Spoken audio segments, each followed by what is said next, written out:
민주평화통일자문회의 제20기 신규자문 온라인 아카데미 1강을 시작하도록 하겠습니다. 오늘은 그 첫 번째로 이석현 민주평화통일자문회의 수석 부의장님께서 남북대화의 발자취와 자문위원 역할이란 주제로 기조 강연을 해주시겠습니다. 강연에 앞서 이석현 수석 부의장님의 양력을 소개해 드리겠습니다. 이석현 수석 부의장님은 14, 15, 17, 18, 19, 20대에 걸친 6선 국회의원으로서 20대 국회 부의장과 단연간 국회 외교통일위원회 소속 위원으로 활동하셨고 제20기 민주평화통일자문회의 출범과 함께 수석 부의장으로 임무를 수행하고 계십니다. 그럼 이석현 수석 부의장님을 모시겠습니다. 멋진 강의 부탁드립니다. 네, 수석 부의장 이석현입니다. 여러분, 조금 시간이 지체됐네요. 죄송합니다. 그리고 이 평화통일자문회의 위원에 선임되신 것을 축하드립니다. 평화통일자문회의 위원들은 할 일이 정말 많고 우리 한반도 평화 조성을 위해서 그리고 통일 준비를 위해서 정말 큰 일들을 해야 됩니다. 제가 9월 6일에 청와대에 갔을 때 대통령께서 우리 평통에 당부 말씀을 하셨습니다.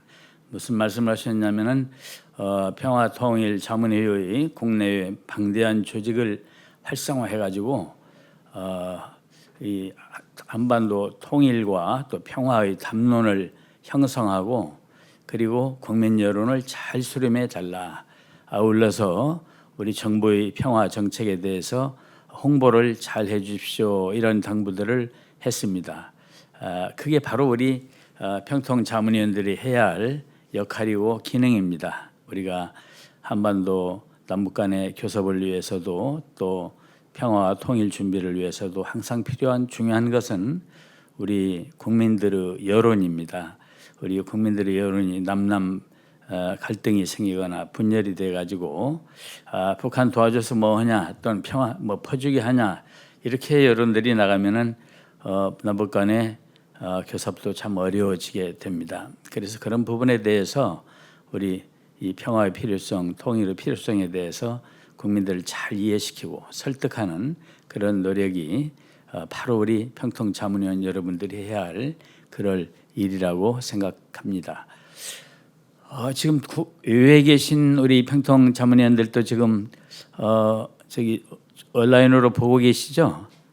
예, 그런 분들 외국에 계신 평통위원들은 이 공공외교에 힘을 써서 우리 대한민국이 하고자 하는 한반도 평화 정책, 문재인 대통령의 평화 프로세스에 대해서 외국 정부와 외국 의회를 잘 이해시키고 설득해서 여러분들이 바로 평화의 사도가 돼야 됩니다.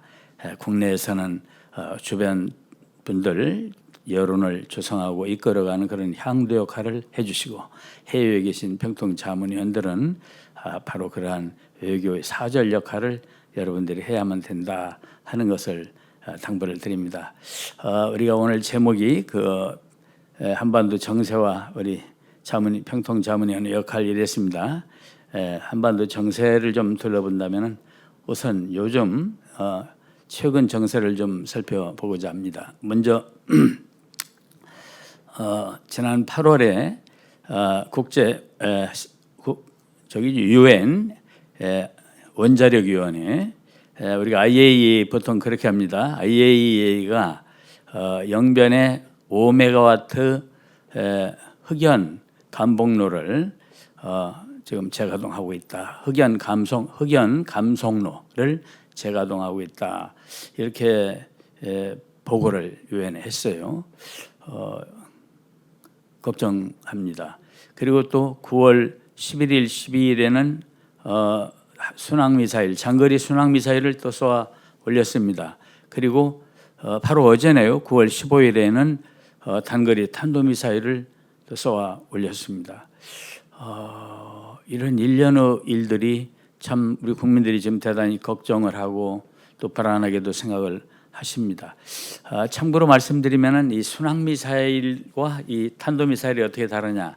순항미사일은 대기권 내에서 움직입니다. 대기권 내로 날아가는데 높이 안 뜹니다. 그런데 이게 이제 타원형으로 그 궤적이 타원형으로 되기도 하고 팔자 모양으로 되기도 하고 그러면서 목표물에 명중시켰다 그랬습니다. 1,500km 장거리 순항 미사일을 했습니다.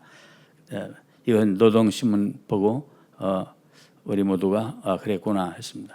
그리고 이제 어제 있었던 9월 15일에 단거리 탄도미사일은 대기권을 넘어서 성층권으로 올라가는 그런 고공으로 쏘는 미사일입니다.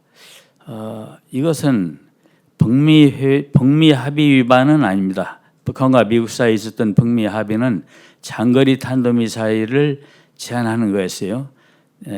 그러나 유엔 제재 사항입니다. 탄도미사일을 유엔이 안보리에서 제재 사항으로 했습니다. 순항 미사일은 유엔 제재 사항도 아니고 북미 합의 사항도 아닙니다. 그러나 이 두 가지 미사일이 다 우리 한국과 일본을 겨냥할 수 있는 것이어서 우리 안보에 심대한 위협이 되기 때문에 우리가 정말 걱정을 하게 되는 것입니다. 하지만 우리도 안보를 위해서 문재인 정부가 굉장히 노력을 하고 있는 걸 알 것입니다. 바로 어제 그 탄도미사일 쏘아 올린 그날이었나요? 그날이죠. 어제 우리가 잠수함에서 SLBM 시험 발사한 게 성공했지 않습니까? 대단한 일입니다. 이게 세계에서 7번째로 있는 그런 일을 우리가 성공시켰습니다. 실은 우리 문재인 정부가 그동안의 평화를 위해서도 많은 노력을 해오고 있지만은 그런 평화 프로세스의 이면에는 우리 안보 강화를 동시에 추진해 왔습니다. 전에 여러분 기억하시겠지만은 한미 간에 합의를 해가지고서 미사일 제한을 한미 미사일 협정을 개정을 해서 한미 간의 미사일 제한을 풀었잖아요. 그 지금은 미사일 개발을 우리가 어떤 제한 없이 무제한으로 할 수 있는 그런 자유를 가지고 개발 중에 있어요. 그래서 우리가 방위력에 상당한 정도로 힘을 쓰고 있고 우리 대한민국 방위력이 핵만 없을 뿐이지 세계 6대 군사력 강국에 우리가 들어갑니다. 그렇게 나름 준비를 하고 있으니까 너무 불안하게 생각할 일은 아니다 생각. 또 우리는 미국 해구산 아래 한미 안보 튼튼한 한미 동맹 아래에서 해구산 아래에 있기 때문에 북한 핵에 비교할 정도가 아닌 강력한 핵 보호 아래 우리가 또 있습니다.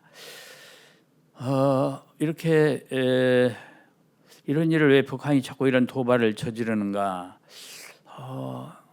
북한에서는 그렇게 방송을 합니다. 뭐냐면 지난번에 한미 연합훈련 그거 왜 했냐?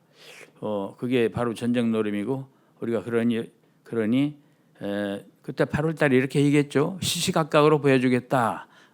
얼마나 안보 위기에 노출될 수 있는지를 대한민국이 느끼도록 시시각각으로 보여주겠다. 지금 시시각각으로 이걸 전개하고 있는 거예요. 사실 당시에 한미연합훈련이요. 우리가 월등한 군사력으로 우위에 있기 때문에 그리고 한미 간에 수많은 훈련을 해왔고 그래서 꼭 그걸 반드시 해야만 되는 건 아니었습니다. 그 연계에도 안보에 차질이 있는 건 아니었습니다. 그런데 왜 우리가 그것을 했겠습니까? 우리가 국민 여론을 살피느라고 망설이고 있었습니다. 우리 정부가 국민 여론이 어떻게 돌아가나 한미연합을 나눈다에 대해서 그런데 국민 여론을 살피고 고민하고 있는데 북한의 김여정 부부장이 벌써 내질러 버렸어요. 막말을 해버렸어요. 그러니까 이제는 국민 감정이 더욱 안 좋아져 가지고 정말 연합훈련을 연기할 수 없는 그런 상황으로 갔던 것입니다.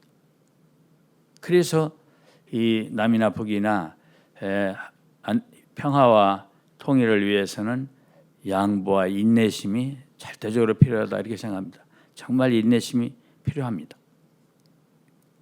우리는 그런 이번 일에서도 큰 교훈을 얻었습니다. 지금 그러면은 이렇게 북한이 도발 행위를 자꾸 하고 있는데 대화를 포기해야 하는가? 아니라고 생각합니다. 저는 그런 경우에도 대화하기는 항상 모색을 해야 된다. 다만 지금 약간의 냉각기가 필요할 것이다. 이런 생각을 하고 있습니다. 그런 대화가 도발 중에도 필요하다는 것은 미국과 중국을 보면 알 수 있습니다. 미중 갈등이 얼마나 심합니까? 세계 패권 경쟁이 심화돼 가지고 정말 위태위태할 때가 많이 있습니다. 저기 남중국해 그리고 또 타이완 해협 그쪽에 이 중국과 미국이 아참은 무슨 충돌하지 않나 하는 그런 위험이 보였던 때가 한두 번이 아닙니다. 그런데도 불구하고 9월 10일 날 일주일밖에 안 됐어요. 9월 10일 날 바이든 대통령과 시진핑 주석이 90분간이나 통화를 했어요. 긴 시간 했습니다. 무슨 얘기를 했냐면은 발표를 했는데 내용 전체는 비밀에 붙였는데 백악관이 발표한 걸 보면은 이제 미국과 중국 사이에 서로 이해관계가 겹치는 부분에 대해서 조정을 하고 또 갈등을 필요 없는 갈등을 야기하지 않도록 하기 위해서 서로 뭐라냐 큰 폭의 그런 협의를 했다, 광폭의 협의를 했다라고 몇 줄 발표를 했어요. 근데 중국 측 발표는 어떻게 되어 있었냐면은 신화사 통신이 발표했습니다. 여러분 신화사 통신은 아시겠지만은 중국 정부의 대변인 역할을 비슷합니다. 신화사 통신이 뭘 보도하면 바로 인민일보 등 여러 매체들 언론 매체들이 받아 쓰거든요. 신화사 통신은 좀 더 자세하게 내용을 발표를 했습니다. 중국 시진핑 주석이 미중 관계 개선을 요구하면서 대중 경제적인 중국에 대한 그런 여러 제한들을 불만을 표출을 했다는 것이죠. 그러면서 또 우리가 꼭 핵심적인 그런 문제들에 대해서는 서로 양해하자. 서로 이렇게 말하자면 핵심적인 과제에 대해서 미국과 중국이 좀 앞으로는 이렇게 싸우지 말고 이해하고 나가자 그런 얘기를 했다는 거거든요. 거기에 대해서 이제 그 뭐라고 말을 했냐면 바이든은 이렇게 말했다. 핵심 관심사에 대해서 공조하자는데 동의한다. 그리고 하나의 중국 정책, 중국에 대한 미국의 하나의 중국 정책에 변함이 없다 이렇게 말했대요. 중국이 제일 불만이 대만과도 미국이 뭘 거래하는 것 같고 중국을 옛날에 중국을 하나의 중국을 대표하는 하나의 정부로 인정을 했었는데 이런 것 같아. 그래 불만이 많았어요. 근데 그것에 대해서 다시 한번 확인을 해줬다. 그런 것이 보도가 신화통신에 보도가 됐어요. 그러면서 우선 저 시진핑이 식귀도 인용해서 말씀했다 그래요. 무슨 식귀를 인용했냐면은 산정수복 의무로는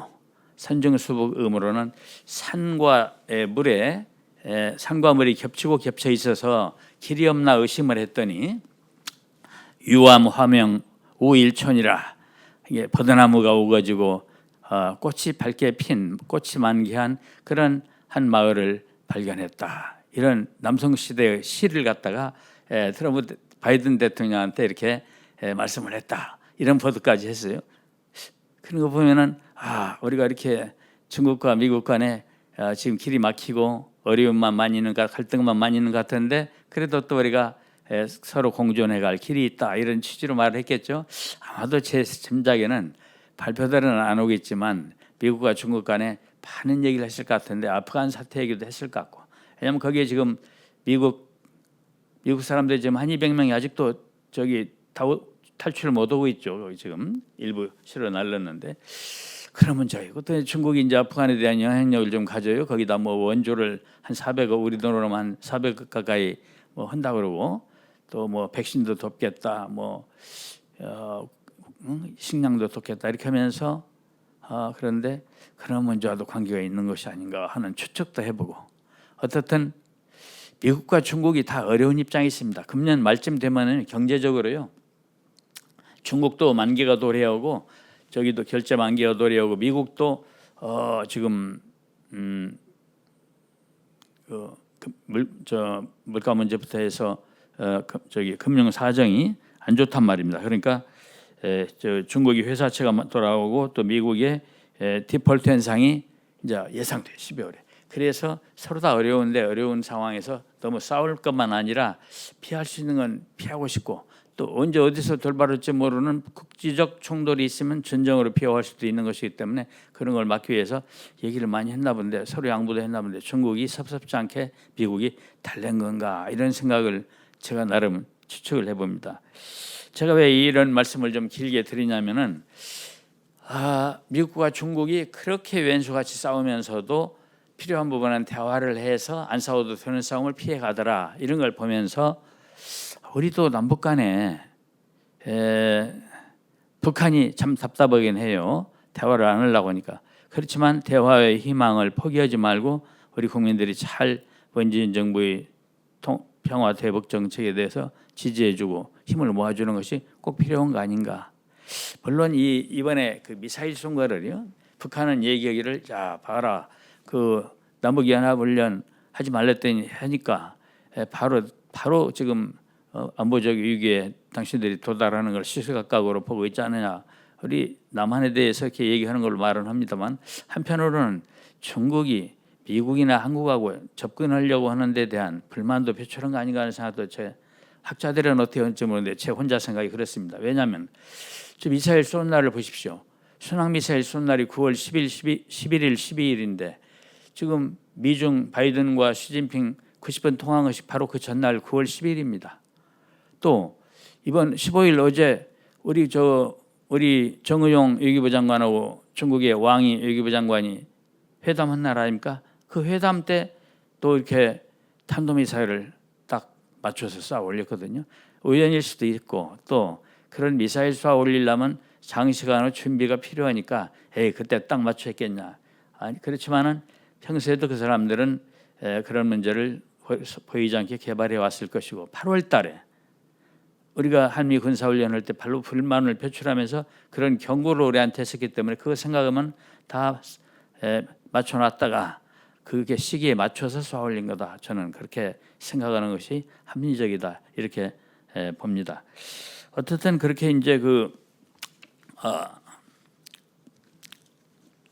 미국과 중국 간에 90분 통화를 하면서 그런 대화를 하는 걸 보면서 우리도 좀 뭔가 남북 간의 노력을 다시 더 해봐야 할 거 아닌가. 우리 지금까지 남북 대화 발자취를 한번 짧게 되돌아보면 1972년에 7.4 공동성명 했었죠.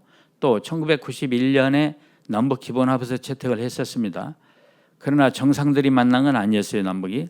그런데 2000년 6월 15일에 와서 김대중 대통령과 김정일 위원장이 남북 정상회담을 평양에 가서 했어요. 그러면서 남북 간에 굉장한 그런 평화를 위한 그런 선언을 하면서 남북 간에 우리가 잘하면 통일도 갈 수 있겠다는 기대감까지 갖고 막 그랬었어요. 그러다가 이제 2007년 10월 4일에 노무현 대통령 때죠. 그때 역시 또 평양에 가서 남북 정상회담을 했었습니다. 이것은 대단한 성과고 남북 간에 협력할 수 있다. 우리 한민족이 하나가 되면 크게 발전할 수 있다는 기대를 줬었습니다.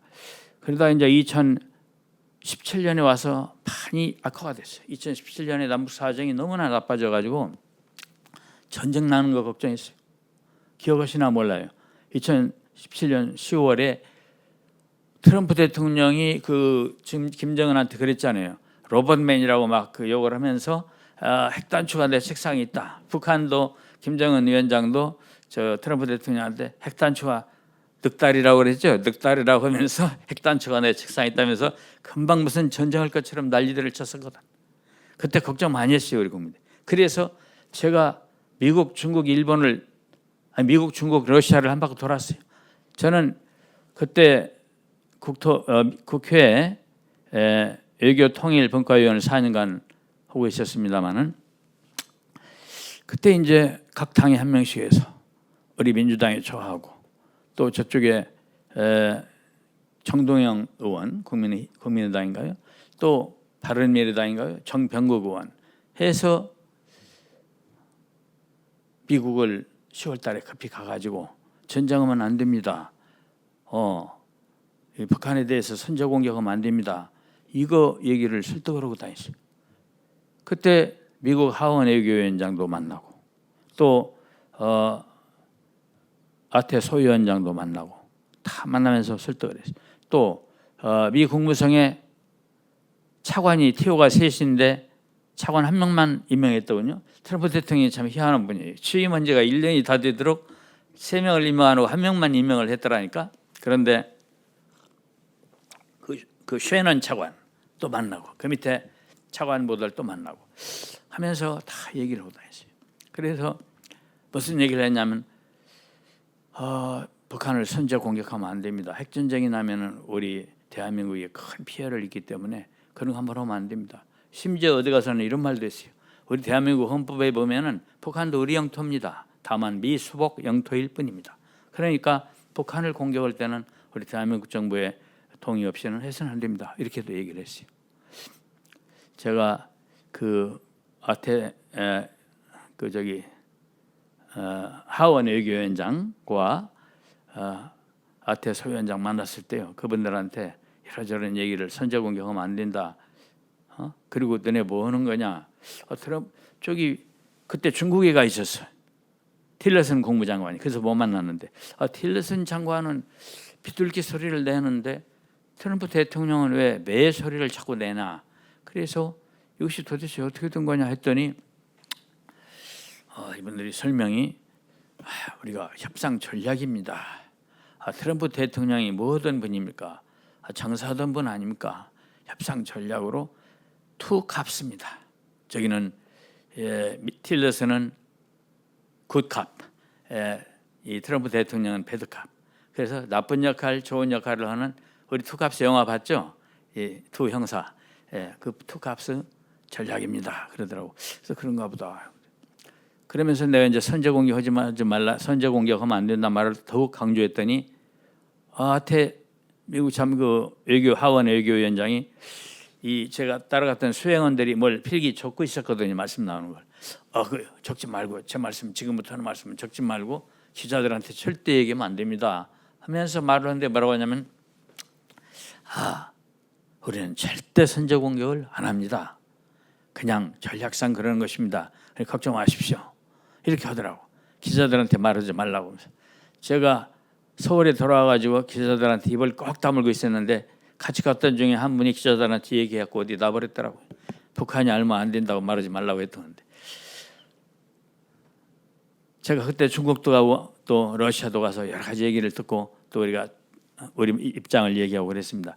그런데 지금 그 다음에 얘기를 하기 위해서 밑에 얘기는 2017년이 그만큼 일촉즉발의 그런 위기에 있었는데 2017년이 그랬는데 2018년에 들어서 가지고서 우리 문재인 정부가 노력을 엄청 해가지고 미국과 북한을 설득을 많이 했어요.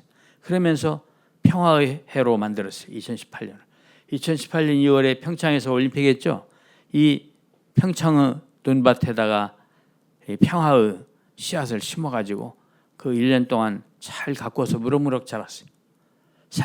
그해 4월 24일에는 판문점에서 남북 정상회담을 했죠. 남측에서.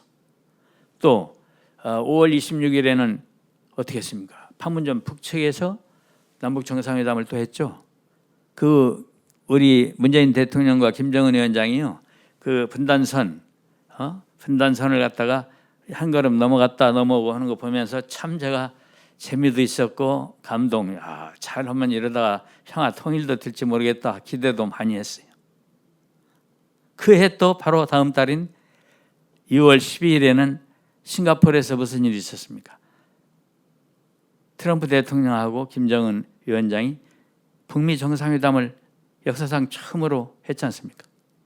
그때도 비핵화와 번영의 길로 가기 위해서 그 북한에 대해서 좋은 얘기를 많이 했고 그야말로 역사적인 평화 선언을 그때 했어요. 다 잘 되는 줄 알았어요. 또 그해 9월에 9.19 남북 정상선언이 있었지 않습니까? 9.19 정상선언 때 문재인 대통령이 평양에 가서 능라도 경기장에서 연설한 거 우리 TV로 방영해서 여러분 다 기억하지 않습니까?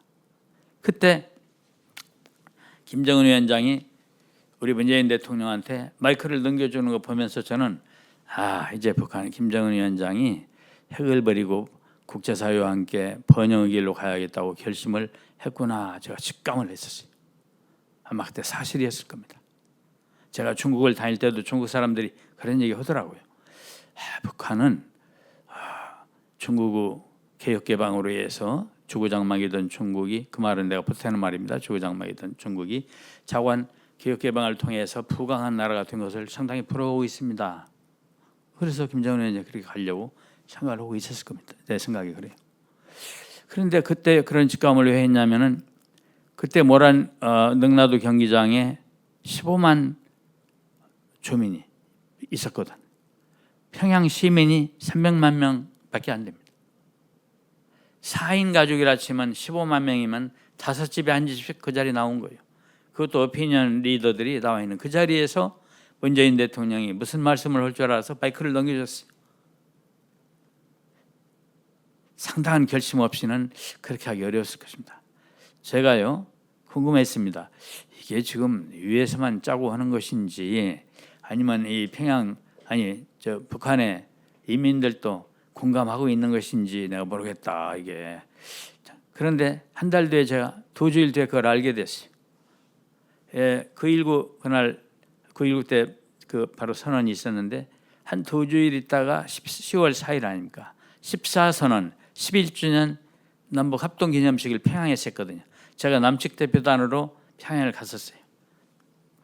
그래서 고려 호텔에 묵고 이제 북한이 하는 모든 걸 다 듣고 옥류관 평양 냉면도 잘 먹고 다 했는데 가만히 생각해 보니까 이분들이 하자는 것만 하면은 자기들이 짜서 맞추는 것만 보는 결과가 되겠더라고. 그래서 나는 이 인민들이 어떻게 생각하나 하는 걸 불쑥 보고 싶어가지고 모험을 좀 했어요. 그 고려 호텔에서요 아침에 아침 먹으라 시간에 아침만 먹고 제가 후배 한 사람만 드리고 거기 왔던 후배 한 사람이 이 찍는 거 영상 찍는 카메라 그거 뭐라고 하나요? 캠코더라고 하나 뭘 하나 조그만 걸 갖고 나를 따라오라고 해갖고 길거리 나가보셨더니 깜짝 놀래요. 어이 어떻게 하려고 남조선 사람이 시내 다니면 어떻게 할지 모르는데 북한 사람들이 어떻게 하려고 그럽니까? 그래서 내가 걱정 말라고 했다. 이제 대한민국 대표단이라는 패차를 달고 이렇게 나오려니까 그 경비 서는 사람들이 고려호텔 경비 서면서 근이죠. 그러니까 막아요. 어디 가려고 하십니까? 그래서 저 밑에 여기 우체국에 가서 우리 우표를 좀 사다가 이 대한민국에 가서 좀 선물 드리려고 합니다. 요 아래 그 우체국이 가까운 데 보이더라고. 그래서 잠깐 갔다 올 때니까 걱정 마이소 하고 내가 이제 같이 가갖고 거기 가서 우표를 많이 샀어요. 지금 우리 집에 북한 우표 뭐 이런 거 기념 우표 이런 거 다 있어요. 애들이 없으니까 줄 사람이 없대. 누가 말만 잘하면 좀 나눠주려고 하는데 그래서 이제 그걸 사고서 딱 빠져나와가지고 평양역이 가까워. 평양역 부분으로 빨리 가서 그 부근에 이 지하철 입구에서 출근하는 사람들하고 갑작스런 그 인터뷰를 늘 했어요. 뭐냐면 출근하는 사람들이 이렇게 있는데 들고 제가 한국에서 온 지금 여기 서로 평화 협력을 위해서 온 대표단입니다. 하나 물어봅시다 하면서 주춤하다가 서서 이제 얘기를 해요. 그러면 지난달에 그 능라도 경기장에서 문재인 대통령이 이러한 연설 하실 때 기억에 남는 게 뭐가 있습니까? 했더니 우리가 70년 갈라져 살았지만은 5,000년을 함께 산 한민족입니다라고 한 대목이 인상적이었습니다. 그런 얘기 하더라고. 또 어떤 사람 만나서 어떻게 생각하십니까? 지금 우리 남한 북한이 평화의 길로 가자고 지금 저렇게 9.19 지난 달에 9.19 선언도 하고 이랬는데 잘 되겠습니까? 지금 우리가 총벌이 맞다고 오랫동안 좀 대치해 왔는데 그게 잘 될까요? 그랬더니 또 어떤 분은 잘 되지 않고 어떻게 됩니까? 잘 됩니다. 우리는 연초부터 우리 김정은 장군님 신년사 때부터 번영의 길로 가겠다고 말씀을 하셔서 다 그렇게 지금 알고 믿고 있고 그렇게 지지하고 있습니다. 이렇게 얘기들 하더라고요. 다 무슨 시킨 게 아니에요. 느닷없는 사람 아무나 붙들고 얘기한 거라니까. 또 봤더니 또 평양역 저쪽 옆 골목을 한번 가봤더니 어떤 젊은 사람이 아주 그 20대나 30이 됐을까 한 사람이 저걸 우리로 말하면 포장마차인데 포장마차는 아니고 이렇게 구멍가게 생긴 거기서 이거 구워주더라고. 우리 출근길에 토스트 구워주는 데 많이 있죠. 이렇게 길가에. 그렇게 거기서 뭘 구워줘요. 토스트 구워줘요. 그거를 사서 이렇게 서서 먹고 있더라고. 그래서 왜 그걸 집에서 밥을 안 먹고 여기서 이걸 먹습니까? 저는 출근길에 항상 집에서 밥을 안 먹고 이걸 사 먹고 들어갑니다. 뭐 이렇게 얘기를 하더라고요. 사람 사는 동네가 다 비슷한 것 같아요. 다 그렇게 하고 있더라고. 하여튼 여러 사람을 만나서 그때 녹화도 많이 했어요. 많이 했고 이제 서울에 와가지고 그때 왜 KBS에 김재동 쇼가 있을 때인데 지금은 없어졌죠. 김재동 쇼에 나가서 영상도 이렇게 비춰주면서 제가 그 얘기들을 털어놨었습니다. 어떻든 그때 북한은 평화로 갈 마음가짐을 준비를 김정은 위원장 등 손위부뿐만 아니라 인민들도 상당히 하고 있는 것 같다 하는 느낌을 제가 받았습니다. 그런데 그 이듬해인 2019년 2월 28일에 하노이에서 북미 회담이 있었지 않습니까? 트럼프 대통령 김정은 위원장이 만나서 회담을 했는데 그 날을 잘못 잡은 것 같아요. 하필 미국 하원에서 왜 탄핵을 위한 그 청문회 하고 있는 날이었습니다. 그러니 이 지금 트럼프가 온 정신이 거기 있지 지금 여기 김정은 위원장하고 말하는 데 있겠어요? 아마 거기 텔레비가 어떻게 CNN이 나오나 모르겠는데 밤에 방에 들어가면은 아마 CNN으로 그것만 봤을 거예요. 하원에서 말하고 자기 요구 뭐라고 하나 어떤 놈이 뭐라고 하나 이런 것만 봤지 별 관심 없어요. 급한에 회담을 하다 보니까 더구나 그 외에 존 볼턴인가 수염 기른 사람 그 사람은 뭐 때문에 데리고 가가지고 북한에서 거기에 맞는 안보보좌가 나온 사람이 없는데 하나가 더 간 거 미국은 가서 앉아갖고 그 사람을 회방 넣는 사람이잖아요. 매파로 그 사람까지 앉아가지고 이거 그냥 깨버린 거 아닙니까? 그래서 북한은 그때 영변 핵시설을 우리가 파괴할 테니까 얼만큼 해달라. 그러니까 북한이 원하는 것은 선핵 폐기 후 보상 이게 아니라 부분적으로 단계적인 그런 폐기와 보상을 원하고 있는 것입니다. 북한이 단계적으로 이렇게 어느 만큼을 하면은 미국과 국제사회가 또 이만큼 우리에게 제재 완화도 해주고 우리를 이렇게 수교도 해주고 이런 거 해주라. 단계적인 거예요. 단계적인 동시행을 원하는 거거든요. 근데 영변핵 폐기 여기다까지 했는데 그냥 트럼프 대통령이 그랬죠. 뭐라고 했습니까? 당신이 핵 숨겨놓은 거 국제 유엔에다 보고한 거 외에도 또 어디에 숨겨놓은 거 우리가 다 알고 있어. 거짓말하면 안 돼요 하면서 막 큰 소리하고 혼자 잘난 척하고 깨버리고 일어난 거예요. 그게 잘못된 회담이었어요. 회담은 그렇게 하려면 안 했어야 되는 거 오히려. 그 노딜 회담으로 김정은 위원장이 엄청난 실망을 했던 거예요. 북한이요. 그 전까지는 중국하고 그렇게 밀착되어 있지 않았습니다. 우리는 중국과 북한이 막 항상 변함없는 조종 우호 친선 막 해가지고 가까운 걸로 알죠. 안 그렇더라니까요. 제가 2014년 7월에 중국을 갔었어요.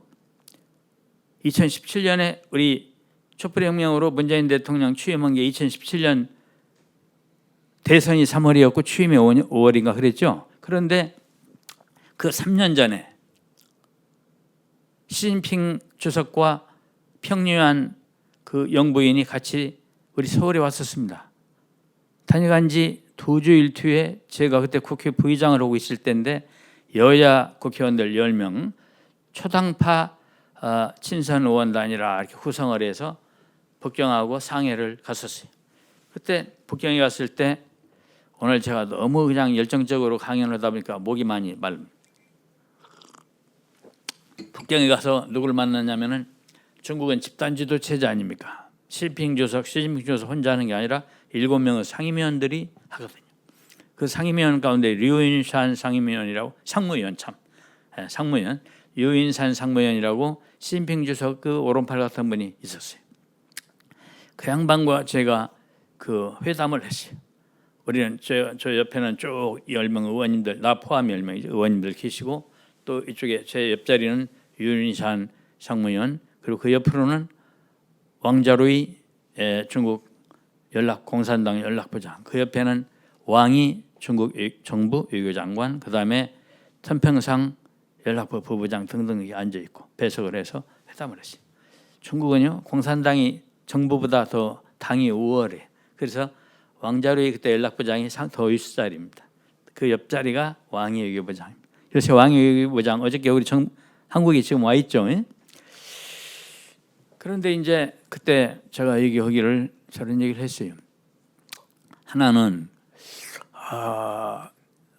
북한의 비핵화를 위해서, 한반도 비핵화를 위해서 중국이 좀 영향력을 행사해서 말려주십시오. 그 말.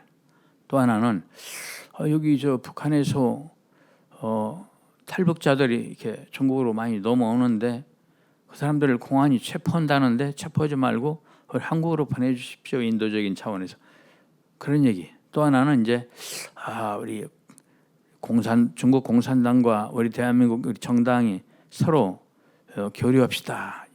예, 서로 왕래 방문 해마다 방문하는 겁시다. 이런 제안들을 했어요. 근데 그 나머지 부분에 대해서는 나중에 얘기하기로 첫 부분에 대해서 비핵화에 대해서는 저희가 노력하겠습니다. 뭐 했는데 저녁에 만찬을 하는데 그 만찬했던데 그 영병반 이름이 거기가 뭐였던가 조금 잊어버렸는데 거기 이름이 아마도 조어대였던가 하는 거기서 먹었는데 만찬할 때 이렇게 좀 술도 한잔하고 이렇게 보내도 되니까 그 실무진들하고 내가 누구누구라고 말 않겠습니다 이렇게 얘기들을 했는데 북한하고 우리가 지금 그렇게 가깝지 않습니다 그러더라고요. 깜짝 놀랐어요. 나는 엄청 가까운 줄 알았더니 지금 왕래가 끊어진 지가 여러 해 됐어요 그러더라고. 가만히 생각하니까요, 북한이 중국 통인 그 누구 장 누구도 막 죽였잖아요. 그런 거 하고 또 서로 신뢰가 끊어질 만한 일들이 또 이렇게 있었죠. 그래서 이제 그랬던 모양인데, 그래서 말하자면 자기들이 말려서 들을 입장이 아닙니다 이런 얘기 했었거든요. 저기가 류인산 상무위원이 바로 다음에는 2015년에는 평양을 방문했더라고. 그래가지고 우리 텔레비에 나왔어요. 이 김정은 위원장하고 둘이 어디 연단에 있어서 류인산 그 다음에 손 흔드는 거 이렇게 나왔는데 봤는데 조금 그때부터 약간씩은 관계가 개선된 것 같아요. 된 것 같은데 그때가 이제 무슨 날이냐면 북한의 그 기념일이었거든요. 어떤 그래서 좀 관계가 약간 개선된 것 같은데도 서먹서먹하고 밀착이 안 돼 있고 북한은 중국보다는 미국을 선택했던 것입니다. 그래서 미국하고 가까워가지고 국제사회의 번영의 길로 나가고 이제 좀 좋아져야 되겠다. 북한 경제 문제도 해결해야 되겠다. 이런 쪽으로 생각을 했던 것입니다. 그 당시 분명히. 그런데 2019년 2월 18일에 하노이에서 트럼프 대통령과 회담에서 노딜로 끝나고 나서부터 중국에 밀착을 해버렸어요. 북한이 아이고 이거 우리 살 길이 중국이겠네. 중국하고 밀착이 돼서 아주 가까워진 이제 조종의 혈맹 관계를 복원해버렸어요. 지금은 내심으로는 북한이 미국을 별로 두려워하지 않을 겁니다. 우리 2017년, 2018년 우리 평화회담 할 때 그때만 해도 내심으로는 두려워했을 겁니다. 왜냐하면 북한의 핵 능력이라는 건 핵무력이라는 건 뭐 미국 핵무력과 비교하면 비교가 안 되는 겁니다. 그것은 그러니까 게임이 안 되니까 만일에 북한이 미국이 어떤 공격이라도 가해올까 하는 불안이 겉으로는 컨설하지만 내심이 있었을 텐데 지금은 미국이 자기네 공격을 하면 이제 중국하고 전쟁 않고는 못하게 생겼다. 세계전쟁 난다. 이런 생각하니까 미국에 대한 불안, 두려움이 좀 줄어들었을 걸로 생각이 돼요. 참 좋은 시기를 좀 놓쳤어요. 그때.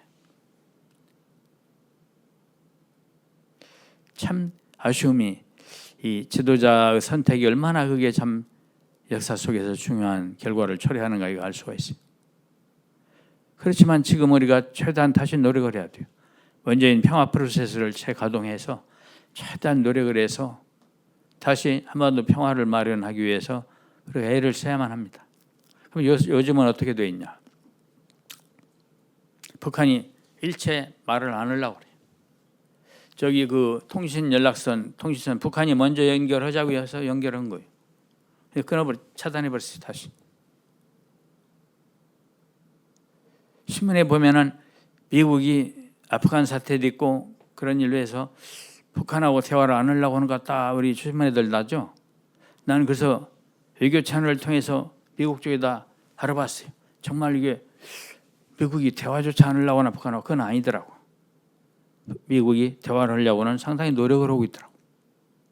그래서 미국이 북한 측에 대해서 뉴욕에 나와 있는 쪽에 대한 말일 것입니다. 전화를 해도 전화를 안 받는다고 그래요. 이메일 보내도 이메일 받았다는 답신조차 안 한다고 그래요. 우편물을 이 미국 외무부의 입장을 북한에다 전하려고 이 외교 문서를 외교 채널로 보내겠다 해도 외교 채널은 못 받겠다 해서 우편으로 붙였다고 그래요. 일반 민간 편지 붙이듯이. 이렇게 북한이 대화를 손살을 쳐요. 우리 대한민국하고도 그러고 있어요. 전에는 친서 교환이 비밀리에 좀 있었던 것이 보도 났었죠. 지금 딱 단절이 돼버렸어요. 통신 연락선도 끊어지고 정말 답답한 상황이 있어요. 북한이 아주 그 심사가 틀어져 있어갖고 그래서 우리가 노력을 해도 보통 노력을 해야 되는 게 아니겠어요. 한미연합훈련 연기해도 별거 아니었지만 아까 말씀드렸듯이 국민 여론 살핀이라고 망설이고 있는 사이에 김여정 부부장이 그야말로 막말 올림픽 오면 금메달 따었더만 말할 때마다 보면 말이 거친 말을 하는 바람에 우리 한국 사람들 국민 감정이 안 좋아지니까 이제는 정말 연기를 할 수 없이 돼서 그대로 한 거잖아요. 평소에 우리 평통 자문위원들이 우리 주변에 항상 지역사회에서 유지들입니다. 지역사회 우리 평통위원들을 보니까 하나하나가 큰 유지들이고 또 평통 자문위원회에 대해서 신뢰감이 많이 있어요. 주민들이. 그래서 우리가 평화로 가야 된다. 어떻게든지 북한을 설득하고 한반도 평화를 가져오고 또 북한과 미국 간에도 잘 대화가 풀리도록 우리가 잘 도와야 된다. 그런 면에 대해서 우리 평화 프로세스의 중요성에 대해서 끊임없이 역할하고 홍보를 대통령께서 아까 주문하셨다고 말씀 제가 안 했습니까? 그렇게 우리 정부 정책을 홍보를 하면서 여러분들이 노력을 해야만 될 필요가 있어요. 제가 강연 초기에 말씀드렸듯이 평화에는 양보와 인내심이 꼭 필요한 거예요. 인내할 줄 알아야 돼요. 줄 수 있는 건 또 줘야 되고요. 요새는 안 받겠다고 합니다. 요새는 북한이 얼마나 지금 심사가 뒤틀려 있냐면요. 딱 차단해가지고 금년 3월에 코박스라고 국제기구가 왜 아스트라제네카 백신을 300만 명분을 북한에 주겠다 했는데 안 받았지 않습니까? 또 지난달인가요? 최근에도 또 역시 국제사회에서 화이자 200만 회분을 준다 하는데 안 받았잖아요. 안 받아요. 우리 이인영 통일부 장관이 굉장히 한반도 평화 통일을 위해서 평소에도 혈성인 분입니다. 뭘 자꾸 제안을 해요. 남북으로 관광 또 단지도 만들자 막 들은 척도 안 해버려요. 어느 정도냐면요. 북한이 지금 어려운 지경에 있어요. 어려운 지경에 있는데 귀를 닫아버렸어요. 북한이 지금 세 가지 삼전고에 시달리고 있습니다. 하나는 뭐냐면 코로나, 하나는 그 유엔 제재, 또 하나는 자연재해입니다. 지난번에는 막 폭우가 쏟아지더니 이제 또 가뭄이 들어요. 막 재해가 돼서 농사가 안 돼요. 그런 재해 속에서 코로나 옮길까 봐서 국경봉쇄를 했어요. 그래갖고 어느 정도로 국경봉쇄를 심하게 하고 있냐면요. 저기 1월 달에 금년 1월 달에 북한이 주중 대사를 새로 임명했거든. 갔어. 새로 임명된 사람은 북경에 갔는데 북경에 있던 전직 대사는 지금도 못 들어와요. 평양에 못 들어가고 있어요. 하여튼 어디 중국이든 어디든 딴 데 외국에 있는 사람들 오들 못 오게 놓은 사람. 자기네 대사도 못 들어와. 또 하나는 중국이 평양에 대사를 파견을 하려고 새로 임명을 했는데 그 대사도 지금 평양에 부임을 못해요. 국경을 막아가고. 극도로 필요한 최소한의 물자만 바다를 통해서 좀 주고받는데 중국하고 북한이. 그렇게 국경봉쇄를 심하게 해요. 그러면서 고난행군한다. 옛날에 고난행군이라고 있었죠. 그 참 풀뿌리 먹고 척은 먹피 먹으면서 견뎌냈던 그 기간, 그것을 고난의 행군을 우리는 우리 인민들과 함께 한다. 아주 참 독하게 이렇게 그 사람들은 좀 결집을 내부적으로 시키면서 그러면서 국제관계를 끊고 있어요. 그래서 이것을 다시 이제 풀어내는 데는 시간이 상당히 걸릴 거라 봐요. 그렇지만 그 시간을 우리는 인고의 시간으로 견뎌내면서 또 끊임없이 노력하고 모색해서 경제적으로 우리가 북한보다 10배, 20배 경제력이 크지 않습니까? 우리가 북한에 대해서 우위에 있습니다. 우리가 넉넉한 마음으로 이 북한에 대해서 대화하기를 모색할 그럴 길들을 찾아야 돼요. 이 평화의 길은 오솔길. 근데 아까 마치 시진핑이 저기 바이든한테 했다는 식기처럼 산정수복음으로 산과 강이 겹쳐 맞고 있어서 가로막고 있어서 길이 없나 했더니 유암 화명 우일촌이라 버드나무가 우거지고 꽃이 만개한 동네가 있었네 하는 그런 남성시대의 시기처럼 우리 남북 간에도 그렇게 그런 길을 찾아서 더 나서야 돼요. 그런 길에 찾아 나서는 데는 내비게이션도 없어요. 우리가 지혜를 모아서 문재인 대통령과 우리 정부를 믿고 우리 국민들이 여야 없이 일치된 마음으로 한 길로 이렇게 도와줘서 한반도 평화가 다시 돌아오도록 우리 평화통일 자문위원들이 적극 노력해 주십사 하는 말씀으로 제가 이 오늘 특강을 이렇게 마무리하고자 합니다. 여러분 감사합니다. 질문 있으면 하십시오. 네, 멋진 강의 감사합니다. 그럼 지금부터 질의응답 시간을 갖도록 하겠습니다. 먼저 화상으로 접속한 분 중에 질의를 받고 다음 유튜브 실시간 채팅에 올라온 질문을 받도록 하겠습니다. 화상으로 접속한 분들 중에 질의하실 분은 손을 들어 표시해 주십시오. 질의하실 때는 소속과 성함을 꼭 말씀해 주십시오.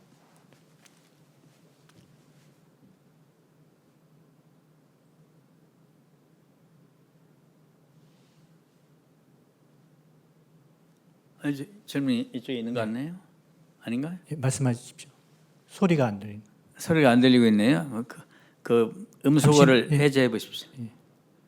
네, 잘 들리시나요? 잘 들립니다. 예, 안녕하십니까. 저는 청주시 협의회 자문위원 이재영이라고 합니다. 예, 수석 부의장님 강의 정말 잘 들었습니다. 감사드립니다. 예, 그래서 수석 부의장님께서는 육선 국회의원으로서 거의 30년간 평화와 통일 분야에서 활동을 해오신 걸로 알고 있습니다. 예. 지난 시간에 겪었던 많은 일들 중에서 가장 아쉬웠던 순간이 언제인지가 궁금하고 또 민주평통 수석 부의장으로서 또는 개인적으로 이 평화통일 분야에 앞으로 어떤 일을 해보고 싶으신지가 궁금합니다. 예, 이상입니다. 예. 하나는 이제 참 가장 아쉬웠던 때가 언젠가 그거 하고 또 하나는 이제 그 앞으로 뭘 하고 싶은가 그런 말씀 같네요. 예, 맞습니다. 예. 가장 아쉬웠던 때는 어디 한두 번이야죠. 얼른 생각을 하니까 생각이 잘 안 나는데 저는 결혼을 못했어요. 옛날에 젊었을 때 결혼을 했어야 되는데 제가 민주화 1980년대 민추협의 했지 않습니까? 민주화 추진협의회. 제가 이쪽 화면을 보다 보니까 저를 보시는 분들은 제 시선이 어디 옆으로 멀리 보일 것 같은데 양해 바랍니다. 그때 이제 좀 결혼까지 생각했던 그런 좋은 여성이 있었는데 당시에 민주화 추진협의 민추협이 생길 때가 전두환 때였거든요. 전두환 씨가 야당 정당을 다 해산해 버렸어요. 그리고 정치인들을 자격을 규제해서 국회의원들을 국회의원 못하게 했어요. 그러니까 이제 김대중 대통령 그때는 선생입니다. 김대중 선생의 동교동, 김영삼 선생의 상도동들이 모여서 우리가 제도권에서 못하니까 제도권에서 제야단체를 만들자, 민취협 만들자 해서 만든 게 그게 민취협 아닙니까? 민주화추진협의. 지금도 그게 대대로 내려와서 지금 제가 공동회장을 하고 있습니다만은 그때 이제 직장 잘 다니면서 월급도 좋았고 저를 앞으로 사장시켜줄 전망이 있었는데 그걸 그만두고 거기 나오게 됐어요. 거기 참여하게 됐어요. 그때 서울대 법대 학교 다닐 때 학생운동 했던 선배가 저한테 야 석현아 너 혼자 잘 먹고 살려고 그러냐 이 나라가 지금 이 모양인데 독재인데 민주화를 해야지 그러니까 이 민주화 운동하자 하면서 민주협 창설에 참여해달라고 권할 때 고민 많이 했어요. 근데 고민 끝에 이제 결국 그거 했는데 제가 민주협으로 가면서 제가 결혼도 생각했던 여성하고 아픈 마음으로 헤어져야지 제가 아주 눈물로 제가 헤어졌습니다. 왜냐하면 그 민주협원이 그때요 잘하면 가족 밥 굶기고 잘못하면 감옥 가겠더라고. 그런 옥바라 시키겠더라고.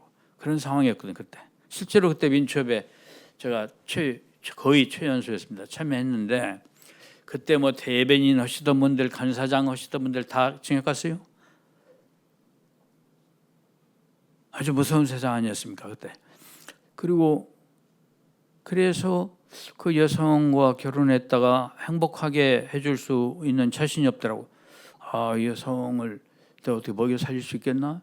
그리고 옥바로 시키면 안 되는데 이런 생각에서 다른 좋은 사람 만나서 결혼을 하고 눈물로 헤어졌던 그것이 참 저한테는 아쉽고 안타까운 생각. 제가 제 에세이집에도 책에다도 썼어요. 그때는 에세이집을 보고 한번 연락이 왔어요. 옛날에. 그 얘기가 나중에 기회가 있으면 더 이러겠습니다만. 그리고 이제 그때가 참 아쉬웠어요. 내 인생에서. 또 아쉬웠던 것은 많은 여러 번 있었더만은 최근의 좀 남북 상황도 아쉬움 속에 큰 아쉬움 속에 하나입니다. 2018년 그렇게 정말 문 대통령의 평화 프로세스가 성공적으로 진행되면서 북미 간의 접근이 되고 대화가 되면서 이제 길이 열리는구나. 이제 버드나무 우거지고 꽃이 만발한 그런 한 마을 오겠구나 이렇게 생각을 하고 있었는데 2019년 하노이 회담 때 그렇게 결렬돼서 얼마나 아쉽습니까? 지금 상황까지 왔어요. 그래서 좀 그런 모든 일들이 아쉽습니다. 제가 앞으로 뭘 하고 싶은가는 저는 이제 이 지금 대통령 재임하시는 이 기간 앞으로 또 제가 이 평통 수석부의장으로 재임하는 그 2년 임기 기간 동안에 이제 열심히 이렇게 여러분과 함께 일해서 평통 자문위원들과 함께 일해서 조금이라도 남북 간의 간극을 좁히고 평화의 길로 한 걸음 가는 그런 평화 가는 오솔길을 찾는 그런 일을 위해서 일을 좀 해보고 싶다. 그런 데 도움이 되는 일이라면 무슨 일이라도 하고 싶다. 그런 생각을 하고 있다는 걸 말씀드립니다. 네, 감사합니다. 감사합니다. 네, 답변 감사합니다. 지금 시간이 조금 많이 지된 관계로 화상회의 질의 하나, 그다음에 유튜브 질의 하나 이렇게만 진행하도록 하겠습니다. 양해 부탁드리겠습니다. 그러면 유튜브에 올려온 질의 중에 제가 선정하여서 대신 질의하도록 하겠습니다. 군산시 임승연 위원과 경주시 김성배 위원 등 많은 분들이 공통적으로 질의하신 질의 내용입니다. 이 중에 임승연 위원은 올해 이번 최연소 자문위원으로 위촉되었다고 말씀하시네요. 대표적 질의로 경주시 김성대 위원의 질의를 하겠습니다. 며칠 전 뉴스를 보니까 40, 50대 중장년층보다 20, 30대 청년층에서 통일에 대한 반감과 공감대가 많이 약하다고 합니다. 저는 50대지만 청년들의 입장에서 충분히 이해합니다. 이 시기 자문위원회에서 청년층의 통일 공감대 형성을 위해서 특별한 비책이 있는지 궁금합니다. 정말 그의 걱정스러운 그런 현상입니다. 제가 그 대통령께도 그런 말씀을 드렸었습니다. 제가 수석 부의장 취임 전에부터 이 평통 자료들을 좀 봤더니 우리 민주평통이 몇 개월에 한 번씩 여론조사를 실시하고 있던군요. 평화에 관한 그런 생각이 어떤가 보려고.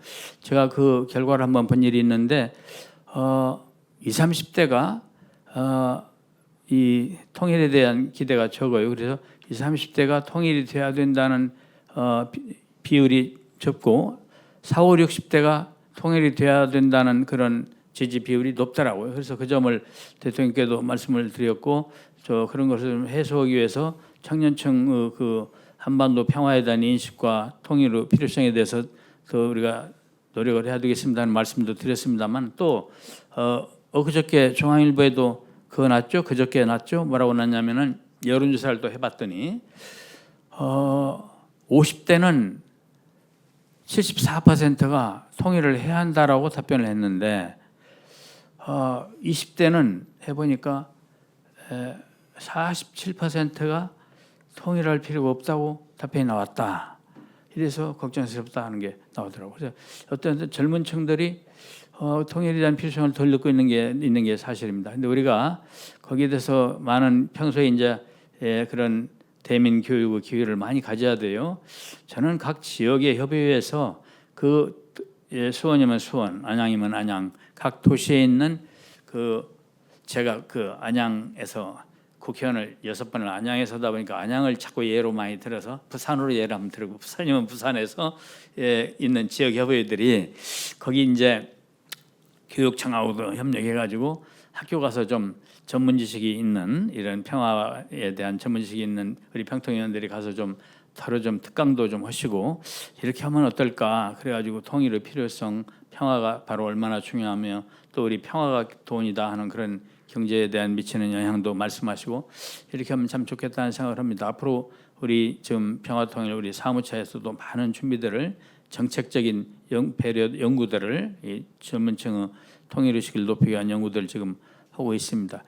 우리 소재선 교수라고 우리 지금 이 상임위원회 간사로 이번에 제가 영입한 분이 계세요. 소재선 교수는 독일에서 박사학위 받고 경희 법학전문대학교에서 평생 교수하시다가 지금 이제 정년하시고 우리 평통을 위해서 지금 일하고 계신데 그분은 그런 말씀하시대요. 너무 크게 걱정할 일은 아닙니다. 독일도 통일 전에 젊은 층들이 별로 그렇게 뭐 적극적으로 그 통일을 갈구했던 건 아니었습니다. 그렇지만은 그 필요성을 나중에 알게 되고 전 국민의 열정으로 인해서 젊은 층도 통일 시기에 와서는 적극적으로 역할을 했습니다. 뭐 그런 얘기를 하대요. 어떻든 우리가 이제 젊은 층들에 대해서 그 기대를 높여야 돼요. 실제로 지금 몇 말씀 드린다면 우리가 하나의 핏줄이 끊어졌어요. 남북이 분단됐어요. 그러니까 그 끊어진 핏줄을 잇는다는 혈맥을 잇는다는 게 얼마나 중요해요. 우리 가족끼리 살 때 큰 아들이 못 살고 작은 아들이 못 살고 따로 그러니까 한 집에 모여 살 때는 돈 많이 버는 사람이나 돈 적게 버는 사람이나 같이 밥 좋은 거 먹고 같이 좋은 의복 입어야지 각각 나눠서 입으면 안 되겠죠. 그런 식으로 하나의 핏줄이니까 이어야 된다. 또 하나 경제적으로 보면 큰 효과가 또 있습니다. 뭐냐면 우리 대한민국은요 자본력과 기술력에서 뛰어납니다. 아주 우수한 나라입니다. 대한민국이. 또 북쪽이 어떻습니까? 노동력이 우리하고 비교가 안 되게 값쌉니다. 또 지하 자원이 아주 풍부합니다. 그래서 그걸 다 활용을 해서 남북한 결합을 하게 되면은 남북한 결합하면 거기서 나오는 시너지 효과는 우리가 미국보다도 더 부강한 나라가 될 것이다 이런 기대들도 합니다. 그래서 대한민국이 하나의 형제니까 남북이 하나의 형제니까 하나 되기 위해서 또 경제적인 그런 강성 대국이 되기 위해서도 남북이 통일이 돼야 된다. 그래서 통일이 먼 일이다 불가능한 일이다 생각 말고 거기에 대한 준비를 끊임없이 통일 비용에 대해서 아깝게 생각 말고 끊임없이 준비해야 된다. 그런 말씀으로 제가 답변 드립니다. 네, 그럼 시간 관계상 여기서 질의응답을 마치도록 하겠습니다. 수석 부의장님께서는 향후 앞으로도 코로나 상황이 개선될 경우에 연수나 각종 행사에서 뵐 수 있기 때문에 계속 질의를 할 수 있을 거라고 생각합니다. 여러 가지 질의에 답변해 주신 수석 부의장님께 진심으로 감사의 말씀을 드립니다. 그럼 이상으로 제20기 신규 자문위원 온라인 아카데미 1강을 마치겠습니다. 장시간 화상회의와 유튜브를 통해 참여해 주신 분들께 감사의 말씀을 드립니다. 행복한 한가위 명절 보내십시오. 감사합니다. 감사합니다, 여러분.